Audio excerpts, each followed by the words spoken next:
نحمده ونصلي على رسوله الكريم اما بعد قال النبي صلى الله عليه وسلم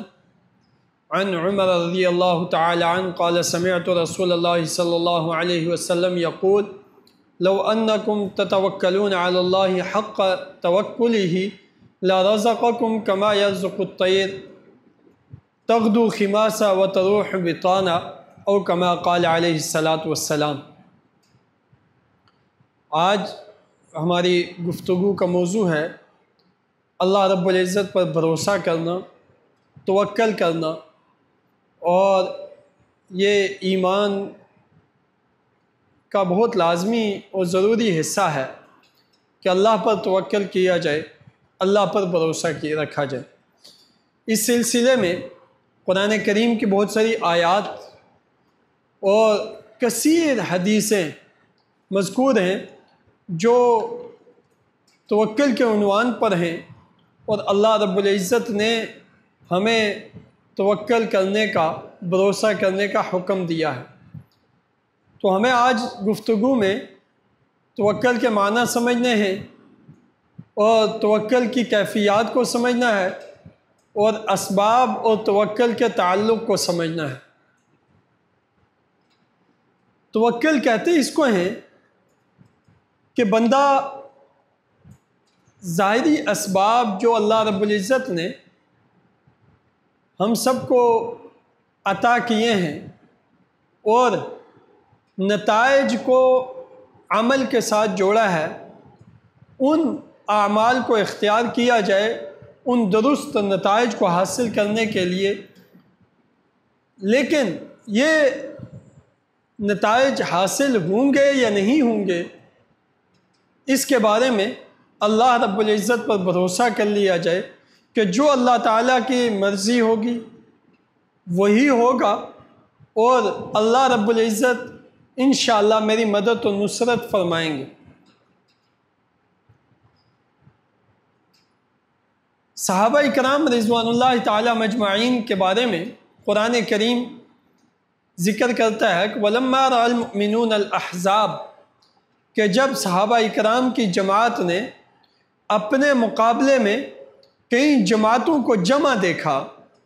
تو قالوا هذا ما وعدنا اللہ ورسولہ وصدق اللہ ورسولہ، تو صحابہ اکرام بول اٹھے کہ اللہ اور رسول نے اللہ تعالیٰ نے ہم سے یہی وعدہ کیا تھا اور رسول نے ہم سے جو کہا تھا وہ سچ ہوا۔ وما زادہم الا ایمانا وتسلیما، صحابہ اکرام کو اپنے دشمنوں کی کثیر تعداد دیکھ کر خوف نہیں لاحق ہوا، بلکہ ان کے ایمان میں اور اضافہ ہو گیا کہ اللہ کی مدد و نصرت ہمارے ساتھ ہے اور ہمیں دشمنوں کی ان جماعتوں سے کوئی خوف نہیں ہے۔ وما زادہم الا ایمانا، ان کا ایمان اور زیادہ ہو گیا، وتسلیما، اور ان کا اللہ رب العزت کی اطاعت کا جذبہ اور بڑھ گیا۔ ایک اور آیت جو کچھ لوگوں نے صحابہ اکرام کو اپنے مقابلے کی جماعت کی تعداد زیادہ دکھا کے ڈرانا چاہا تو اللہ رب العزت نے ان کا ذکر کیا، فَمَا الَّذِينَ قَالَ لَهُمُ النَّاسِ، کہ لوگوں نے صحابہ سے کہا اِنَّ النَّاسَ قَدْ جَمَعُوا لَكُمْ، کہ تمہارے مقابلے میں سب جمع ہو گئے ہیں، یہود، مشرکین مکہ، دیگر گمراہ تمام قبائل، وہ سب تمہارے مقابلے میں جمع ہو کے آ رہے ہیں۔ تو صحابہ اکرام نے کہا حسبنا اللہ ونعم الوکیل، ہمارے لیے اللہ کافی ہے، ہمارے لیے اللہ کافی ہے۔ فَانْقَلَبُوا بِنِعْمَةٍ مِّنَ اللَّهِ وَفَضْلٍ لَمْ يَمْسَسْهُمْ سُوءٌ، تو پھر اللہ رب العزت نے ان کو اپنے فضل سے ایسے پلٹایا کہ انہیں کوئی مصیبت اور پریشانی نہیں ہوئی۔ اللہ تعالیٰ پھر ہمیں حکم دیتے ہیں وَتَوَكَّلْ عَلَى الْحَيِّ الَّذِي لَا يَمُوتُ، اللہ کی اس ذات پر بھروسہ کرو جو ہمیشہ زندہ ہے اور اسے موت نہیں آئے گی۔ ایک جگہ اللہ تعالیٰ ارشاد فرماتے ہیں وَعَلَى اللَّهِ فَلْيَتَوَكَّلِ الْمُؤْمِنُونَ، ایمان والوں کو چاہیے اللہ پہ بھروسہ کریں، اللہ پہ توکل کریں۔ ایک اور جگہ فرمایا فَإِذَا عَزَمْتَ فَتَوَكَّلْ عَلَى اللَّهِ، جب تم کسی کام کا فیصلہ کر چکو تو پھر اللہ پر بھروسہ کرو۔ یعنی بظاہر آدمی جب بھی کوئی کام کرنے لگے تو اس کا یہ ذہن نہیں ہونا چاہیے کہ میرے پاس بہت سارا مال ہے لہٰذا مجھے اس کے نتائج حاصل ہو جائیں گے، یا میں یہ کوشش کروں گا تو نتائج کیسے حاصل ہوں گے، یہ تو میرے لیے اسباب بڑے مشکل ہیں، وسائل بڑے مشکل ہیں، راستہ بڑا مشکل ہے۔ تو اللہ رب العزت نے فرمایا کہ جب تم نے کام کرنے کا فیصلہ کر لیا ہے تو تم شروع کرو، تو اللہ رب العزت پر بھروسہ بھی کرو، اللہ رب العزت تمہارے مددگار رہے گا۔ فَإِذَا عَزَمْتَ فَتَوَكَّلْ عَلَى اللَّهِ۔ ایک اور آیت، اللہ اکبر، وَمَن يَتَوَكَّلْ عَلَى اللَّهِ فَهُوَ حَسْبُهُ۔ اللہ تعالیٰ نے توکل کرنے والوں کو بہت بڑے انعام سے نوازا، فرمایا جو اللہ پہ بھروسہ کرتا ہے فَهُوَ حَسْبُهُ، اللہ اس کے لیے کافی ہو جائے گا۔ جو اللہ پہ بھروسہ کرے گا وہ بے یار و مددگار نہیں رہے گا، اللہ اس کے لیے کافی ہو جائے گا۔ اللہ تعالیٰ ارشاد فرماتے ہیں انما المؤمنون الذین اذا ذکر اللہ وجلت قلوبهم واذا تلیت علیہم آیات۔ بالیقین ایمان والے وہ لوگ ہیں کہ جب اللہ رب العزت کا ذکر ہوتا ہے تو ان کے دل لرز جاتے ہیں، واذا تلیت علیہم آیات، اور جب اللہ کی آیتیں ان کے سامنے پڑھی جائیں تو زادتہم ایمانا، تو ان کا ایمان اور زیادہ ہو جاتا ہے۔ وعلی اللہ وعلی ربہم یتوکلون، اور وہ اپنے رب پر بھروسہ کرتے ہیں۔ تو ایمان کا ایک لازمی حصہ کیا ہے کہ اللہ پر بھروسہ کیا جائے، اللہ پر اعتماد کیا جائے۔ بہت کثیر تعداد آیات ہیں جو ہمیں مخاطب کرتی ہیں کہ اللہ پر بھروسے کے بہت فوائد ہیں۔ اپنے وسائل اور اسباب کو جمع تو کرنا چاہیے، بھروسہ ان پر نہیں رکھنا چاہیے۔ کبھی ایسا ہوتا ہے آدمی بہت سارے وسائل کو جمع کر لیتا ہے لیکن جمع کرنے کے بعد ان وسائل سے فائدہ نہیں اٹھا پاتا، اس لیے کہ فائدہ کب اٹھائے گا؟ جب اللہ تعالیٰ چاہیں گے۔ تو فائدہ اٹھانے کے لیے یقین کس پہ ہونا چاہیے؟ اللہ پر، کہ ان چیزوں سے مجھے نفع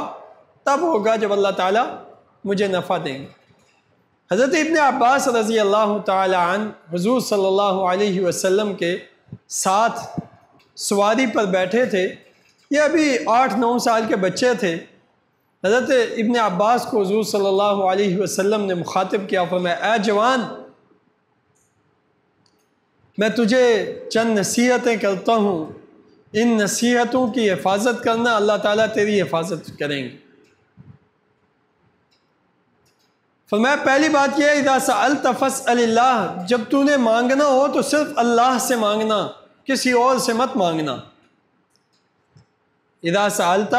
فاسأل اللہ، جب تجھے مانگنا ہو، جب تجھے سوال کرنا ہو تو صرف اللہ کی ذات سے سوال کرنا، اللہ کے غیر سے سوال نہ کرنا۔ اس سے کیا پتہ چلا؟ اللہ تعالیٰ حقیقت میں مشکل کشا ہے، حاجت روا ہے۔ میری حاجتیں اور ضرورتیں، میری مشکلات کا ٹالنا اللہ کے ہاتھ میں ہے، تو جس کے ہاتھ میں ہے میں اسی سے مانگوں، کسی اور سے کیوں مانگوں؟ وَإِذَا اسْتَعَنْتَ فَاسْتَعِنْ بِاللَّهِ، اور جب تو مدد طلب کرے تو صرف اللہ سے مدد طلب کرے۔ یہی بات ہم سورۃ فاتحہ میں بھی ہر نماز میں پڑھتے ہیں، اِيَّاكَ نَعْبُدُ وَإِيَّاكَ نَسْتَعِينُ، یا اللہ ہم تیری عبادت کرتے ہیں اور تجھی سے مدد طلب کرتے ہیں۔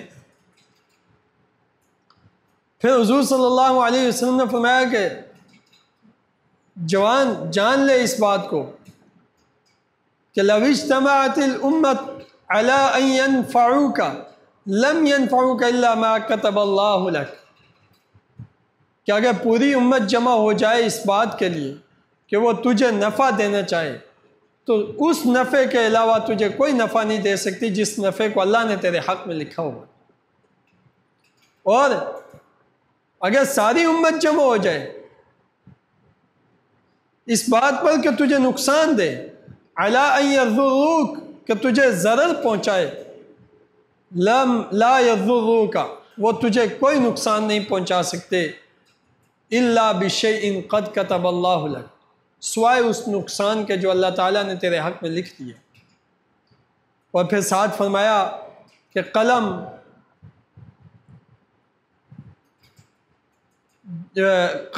سیاہی خشک ہو چکی، لکھ چکے اور سیاہی خشک ہو چکی۔ اب ان آیات میں اس حدیث سے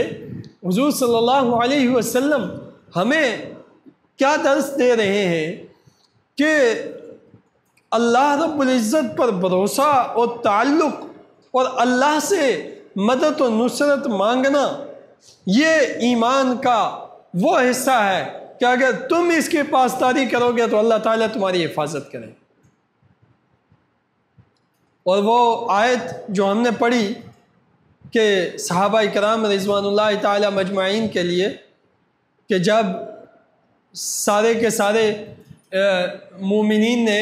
کفار کی جمعیت کو دیکھا اور ان کی کثرت کو دیکھا تو انہوں نے کہا اللہ اور رسول نے ہم سے وعدہ کیا تھا اور رسول اللہ صلی اللہ علیہ وسلم نے ہمیں بتا دیا تھا، اب یہی کچھ ہو گیا ہے جو ہمیں اللہ نے ہم سے وعدہ کیا تھا کہ تمہارے مقابلے میں دشمن سب جمع ہو جائیں گے، اللہ کے دشمن، اور حضور نے ہمیں یہی بتایا تھا، لہٰذا اس کے مطابق ہو گیا تو زیادتہم ایمانا، ان کے ایمان میں اضافہ ہو گیا، وہ ڈرے نہیں، خوف زدہ۔ اب جماعت کفر اگر بڑی ہو جائے تو پھر ڈر بڑھنا چاہیے، لیکن یہاں تو یقین اللہ پہ بڑھ گیا اور یہ کہہ اٹھے کہ اللہ کی اور فرما برداری کا وقت آ گیا ہے، اللہ کے سامنے اور جھکنے کا وقت آ گیا ہے کہ ہمارے ساتھ اللہ ہے اور ان کے ساتھ یہ ظاہری طاقت ہے۔ یہ تو ایک بہت بڑے پیمانے پر یہ آیت ہمیں پیغام دیتی ہے کہ اگر پوری امت اسلامیہ کے خلاف اہل کفر جمع ہو جائیں تو امت مسلمہ کو اللہ پر بھروسے کا حق یہ ہے کہ گھبرانا نہیں چاہیے، بلکہ ان کے دلوں کو اطمینان ہو جانا چاہیے کہ اللہ تعالیٰ نے ہم سے مدد کا وعدہ کیا ہوا۔ اور جب یہ عزم ہوگا، اللہ تعالیٰ پر یہ بھروسہ ہوگا اور کامل بھروسہ ہو، آدمی گھبراتا بھی ہو پتہ نہیں اللہ کی مدد آئے گی نہیں آئے گی، آئے گی نہیں آئے گی، اور پھر آدمی کہے کہ انشاءاللہ اللہ مدد کرے گا، اللہ مدد کرے گا، اور دل سے ڈر بھی رہا ہو، یہ کیفیت نہیں۔ ایمان توکل یہ دل کی کیفیت کا نام ہے، ظاہری زبان کا نام نہیں ہے۔ اگر کوئی شخص زبان سے یہ نہ بھی کہے کہ میرا اللہ پہ بڑا توکل ہے، میرا اللہ پر بڑا بھروسہ ہے، لیکن دل میں اسے اللہ پر بھروسہ ہے اور اعتماد ہے، تو یہ صحیح معنوں میں متوکل آدمی ہے۔ اور ایک آدمی ظاہری طور پہ کہہ رہا ہو کہ مجھے اللہ پہ بڑا بھروسہ ہے اور دل سے گھبرا رہا ہو، تو ایسے آدمی کے لیے اللہ کی مدد و نصرت نہیں اترتی۔ اللہ پر تو لا شک تعلق، اللہ تعالیٰ سے جو تعلق ہے وہ بغیر کسی شک شبے کے رکھنا ہوگا۔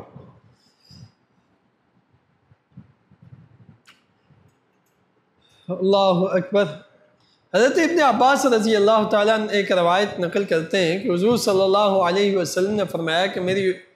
قیامت کے دن میرے سامنے امتیں پیش کی گئی، یہ قیامت کا دن چھوڑ دیجئے، میرے سامنے امتیں پیش کی گئی،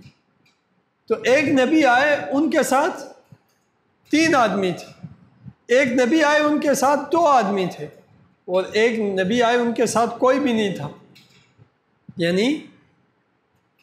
اللہ کے نبی اپنی امتوں میں اس طرح بھی گزرے کہ پوری امت میں سے سارے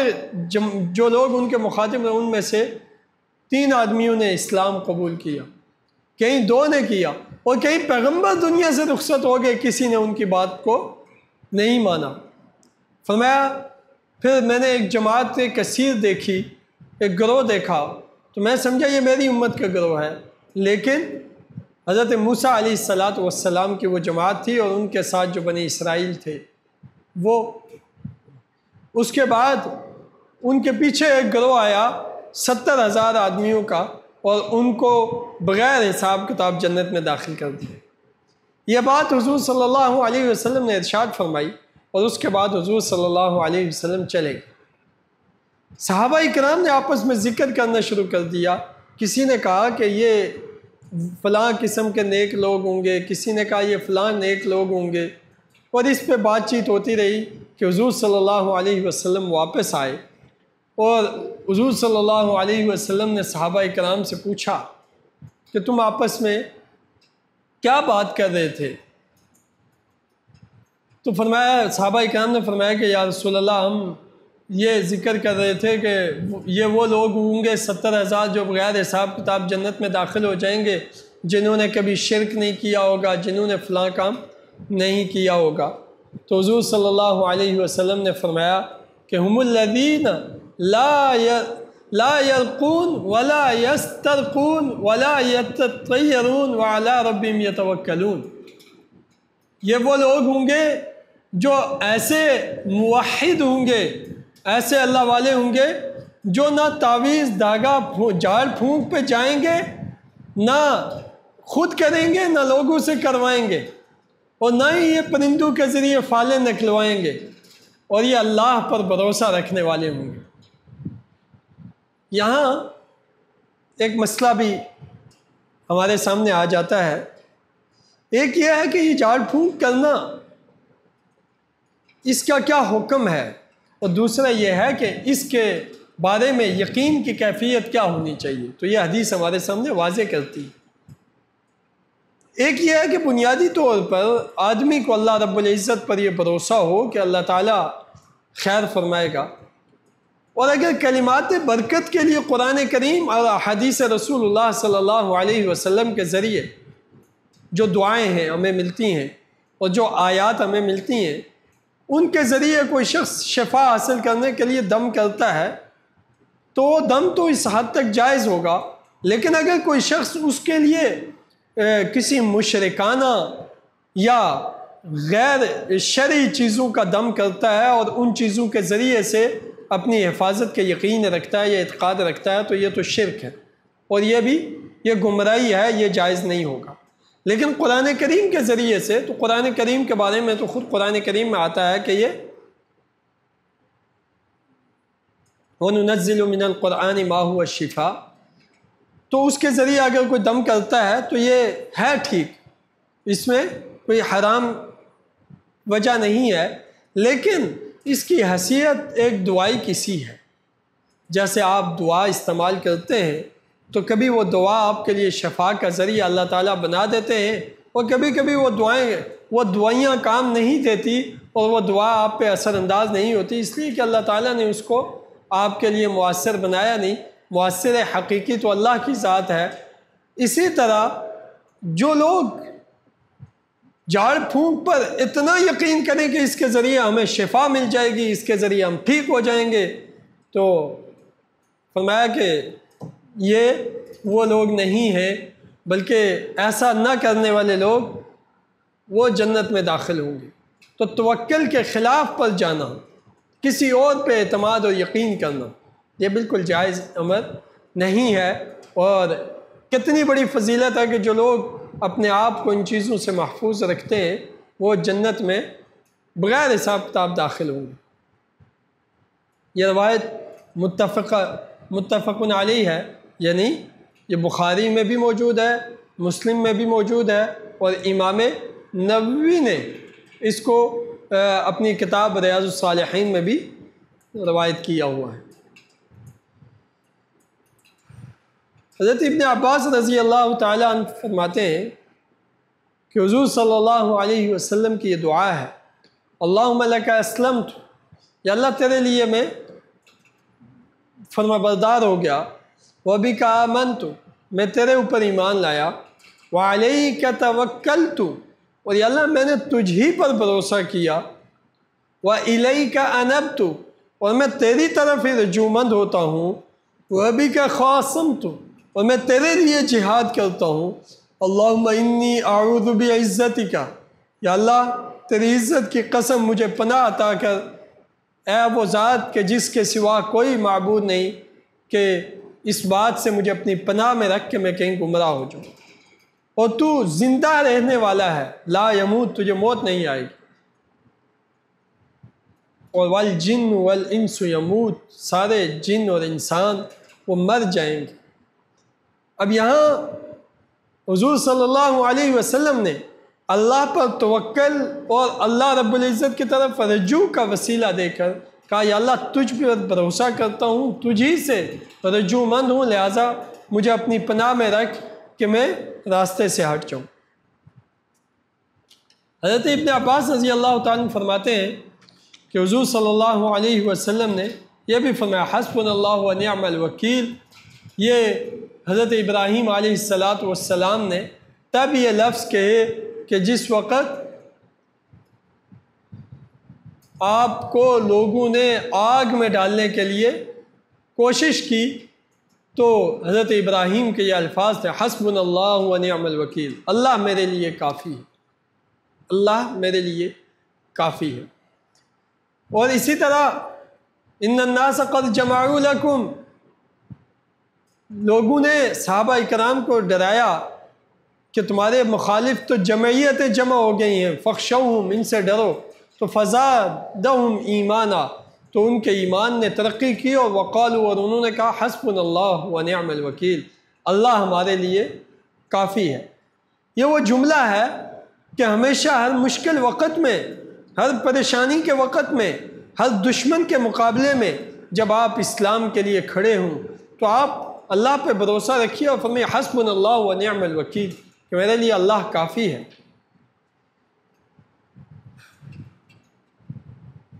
حضرت ابو ہریرہ رضی اللہ تعالی عنہ روایت کرتے ہیں کہ اللہ تعالیٰ ان لوگوں کو جنت میں داخل فرمائیں گے جو لوگ پرندوں کی طرح جن کے دل ہوں گے۔ پرندوں کی طرح دل ہوں گے کیا مطلب؟ پرندے صبح کو نکلتے ہیں، ان کے پاس نہ آگے کی جگہ کا پتہ ہوتا ہے نہ پیچھے کا پتہ ہوتا ہے کہ اب کہاں سے آئے گا، کیا انتظام کروں گا۔ اللہ پر بھروسہ کر کے نکل جاتے ہیں، اللہ ان کو رزق دیتا ہے اور انہیں اللہ پر بھروسہ رہتا ہے۔ فرمایا جو لوگ اس طرح اللہ پہ بھروسہ کرنے والے ہیں اللہ تعالیٰ ان کو جنت میں داخل فرمائیں گے۔ توکل کی کتنی بڑی فضیلت ہے۔ اور ہم نے ابھی ابتدا میں جو روایت آپ کے سامنے پیش کی تھی وہ حضرت عمر رضی اللہ تعالیٰ عنہ سے مروی ہے۔ آپ فرماتے ہیں کہ لو انکم تتوکلون، میں نے حضور سے سنا کہ اگر تم لوگ اللہ پہ ایسے توکل کرو حق توکلی، جیسے توکل کرنے کا حکم ہے، لرزقکم کما یرزق الطیر، تو اللہ تعالیٰ تمہیں ایسے رزق دے گا جیسے اللہ تعالیٰ پرندوں کو رزق دیتا ہے۔ تغدو خماسا وتروح بطانا، صبح خالی پیٹ جاتے ہیں اور شام کو بھرے پیٹ آتے ہیں، اللہ تمہیں بھی ایسے رزق عظیم عطا کرے گا۔ ان سب روایات کی روشنی عالم اسلام پر ایک خوف بچھایا جاتا ہے، فلاں طاقت بہت زیادہ ہے، فلاں قوت بہت بڑی ہے، فلاں ملک پابندی لگا دے گا، فلاں ملک ناراض ہو جائے گا، تمہاری معیشت پہ ہم غالب آ جائیں گے، تمہاری جانوں پر ہم غالب آ جائیں گے۔ اور دوسری طرف مسلمان اس توکل کی دولت سے محروم ہے تو وہ بالکل خوف کی کیفیت میں ان کی طرف سے اللہ کے حرام کو مسلط کرنے پر اسے بھی قبول کر لیتے ہیں، ان کی طرف سے بے حیائی کے تسلط کو بھی قبول کر لیتے ہیں، ان کی طرف سے خوف اور وحشت کو قبول کر لیتے ہیں۔ یہ اللہ پر توکل کے خلاف ہے۔ ایک ظاہری وسائل کی دنیا میں جو کچھ حاصل کر سکتے ہیں اس کو حاصل کرنا چاہیے، اور ہم نے الحمدللہ اس کو حاصل کرنے کی کوشش بھی کی ہے، مگر اس کے ساتھ اللہ پر توکل بھی آنا چاہیے۔ یہ نہیں ہے کہ خالی ہاتھ رہیں، کوئی کام نہ کریں، کوئی چیز تیار نہ کریں، کوئی دشمن کے مقابلے کے لیے اپنے ہتھیار نہ بنائیں، اس کی تو ہمیں بھی اجازت نہیں ہے۔ ہمیں جہاں اللہ تعالیٰ توکل کا حکم دیتے ہیں وہاں پہ اللہ تعالیٰ فرماتے اعدوا لهم ما استطعتم من قوة، تم اپنی قوت کو بھی مضبوط کرو۔ حضور صلی اللہ علیہ وسلم کے پاس ایک صحابی آتے ہیں، فرماتے ہیں یا رسول اللہ کیا میں اونٹ کو باندھ کر اللہ پہ توکل کروں یا اونٹ کو کھلا چھوڑ دوں اللہ پہ توکل کروں؟ حضور نے فرمایا اونٹ کو پہلے باندھو پھر اللہ پر توکل کرو۔ اور باندھنے کے بعد بھی اللہ کے بھروسے پہ اسے رکھو، اس لیے کہ کیا یقین ہے کہ ایک اونٹ باندھا ہوا اسے نقصان نہیں ہو سکتا، اسے کوئی نقصان پہنچا کے ضائع کر سکتا ہے، وہ خود کسی بیماری سے ضائع ہو سکتا ہے، وہ رسی توڑ کر جا سکتا ہے۔ تم نے اللہ پہ جو توکل کرنا ہے اپنا سبب اختیار کر لو، باقی تم اس کے بعد پہ قادر نہیں ہو، باقی اللہ کے حوالے کر دو، جس پہ قادر نہیں ہو وہ اللہ کر دے گا، تو اللہ حفاظت بھی کرے گا۔ اسی طرح عالم اسلام کی اس پوزیشن میں ہماری وہ جو کیفیت ہے، جب وہ خوف اور وحشت اور دشمنوں کے اوپر اعتماد پر جمی ہوئی ہے اور اللہ رب العزت سے بے یقینی کی کیفیت سے جڑی ہوئی ہے، تو اب جو ہمیں ڈراتا ہے ہمیں وہی ڈر سنائی دیتا ہے، اور ہم اسی کو ایک دوسرے سے ذکر کرتے ہیں اور ایک دوسرے کو ڈراتے ہیں۔ امریکہ آ گیا، فلاں آ گیا، فلاں آ گیا، اس کی خوف اور وحشت ایک دوسرے کے دلوں میں ڈالتے ہیں۔ حالانکہ اتنا ہی ہم اللہ کا خوف ایک دوسرے کے دلوں میں جگائیں، اتنا ہی اللہ پر بھروسہ ہم ایک دوسروں کے اوپر بھروسے کی کیفیت پیدا کریں، تو یہ سارے خوف اور وحشتیں ہمارے اوپر سے ہٹ جائیں اور کوئی ہم پر غالب نہ آ سکے۔ اور ہم نے تو اللہ رب العزت کے مدد و نصرت سے اسلامی تاریخ میں کئی لشکر پسپا ہوتے دیکھے ہیں کہ جن کو اسلام نے اللہ کے بھروسے کی قوت سے پسپا کیا ہے۔ پھر یہ آسان ہو جائے گا کہ ہم آزادی سے جئیں، اسلام کے مطابق جئیں، اسلامی نظام کے مطابق چلیں۔ یہ تب آسان ہوگا جب ہمارا بھروسہ اللہ رب العزت پر کامل ہوگا۔ بیماری آ جاتی ہے، بیماری کے موقع پر سوچتے ہیں فلاں ڈاکٹر کے پاس جائیں، فلاں ڈاکٹر کے پاس جائیں، ایک سے نہیں، دوسرے سے نہیں، تیسرے سے نہیں، چوتھے سے، اور پھر ڈاکٹروں سے کام نہیں چلا، جھاڑ پھونک کی طرف جائیں جی، جھاڑ پھونک نہیں تو زیارات پر جائیں جی، زیارات نہیں تو کسی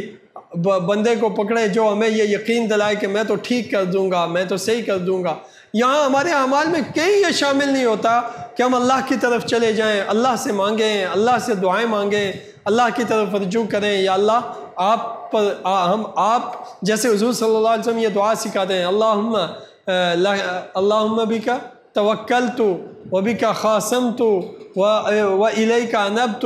یا اللہ میں تیرے اوپر توکل کرتا ہوں، میں تجھی پہ بھروسہ رکھتا ہوں، میں تیری طرف رجوع مند ہوتا ہوں۔ ایسے کر کے اللہ تعالیٰ کی طرف دل کی کیفیت یقین کے ساتھ اللہ سے مانگے، اللہ تعالیٰ شفا، جو دنیا والوں کے ہاں قابل علاج بیماریاں نہیں ہیں، اللہ کے ہاں سب قابل علاج ہیں، اللہ وہاں سے بھی شفا عطا فرما دے۔ لیکن توکل علی اللہ یہ بہت بڑا سرمایہ ہے، اس کے بغیر ایمان اللہ پر یہ کامل نہیں ہوتا۔ یہ برائے نام ایمان ہے جس میں اللہ کی ذات کو ہم نے بے طاقت سمجھا ہوا ہے، اور اللہ کے مقابلے کے بہت ساری طاقتوں کو ہم نے بہت کھڑا کیا ہوا ہے۔ اللہ تعالیٰ ہمیں توفیق عمل نصیب فرمائے، اور ہمیں توکل کی حقیقت نصیب فرمائے، اور ہمارے قلب کو ایمان کی گہرائیاں نصیب فرمائے، اور اللہ تعالیٰ اس کہے سنے کو ہم سب کے لیے مفید بنائے۔ وآخر دعوانا الحمدللہ رب العالمین۔